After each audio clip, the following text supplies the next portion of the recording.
கீரை சாம்பார் எப்படி பண்ணலாம் பார்க்கலாம் வாங்கம்மா.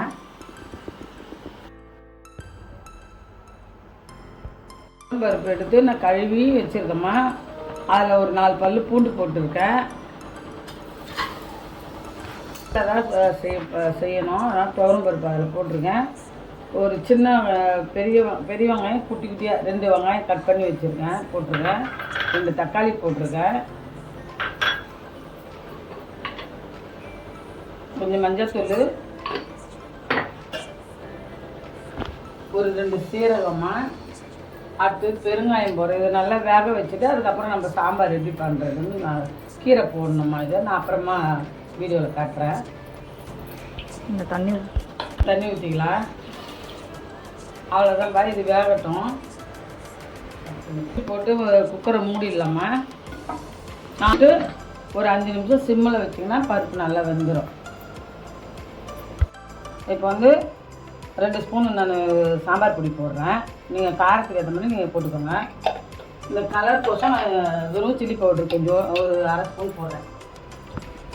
சின்ன ஸ்பூனில் 1 ஸ்பூன் கீரையை போட்டுக்கலாம். கீரை வெந்ததும் தாளிக்கிறதுக்கு கடுகு உளுத்தம் பருப்பு, சீரகம், 2 பூண்டு தட்டி அதை போட்டு தாளித்து இறக்கிடலாமா. அவ்வளோதாம்மா கீரை சாம்பார். வந்தால் போதுமா, ஆஃப் பண்ணிடலாம். அந்த சூட்லேயே கூட வெந்துடும். இப்போ நம்ம கலரி விட்டுக்கலாம்.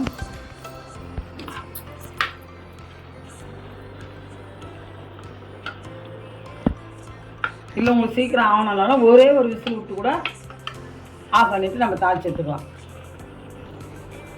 ஊற்றிக்கிறோமா.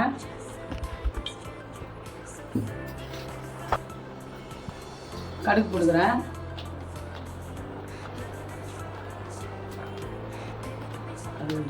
சீரகம் கொஞ்சம் போட்டுக்கலாமா. பூண்டு போட்டுக்கலாம்.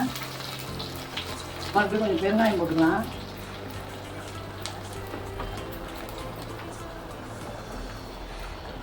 அதுதான்மா தாளிச்சிட்டேன். ஒரு 5 நிமிஷம் கொதிச்சா போதும். கீரை அந்த சூட்லேயே உங்களுக்கு வெந்துடும். இதே பேச்சுலர் கூட பண்ணலாமா. ஈஸியான முறையில் பண்ணி பாருங்கள். லைக் பண்ணுங்கள், கமெண்ட் பண்ணுங்கள். எப்படி இருக்குன்னு பார்த்து சொல்லுங்கள்.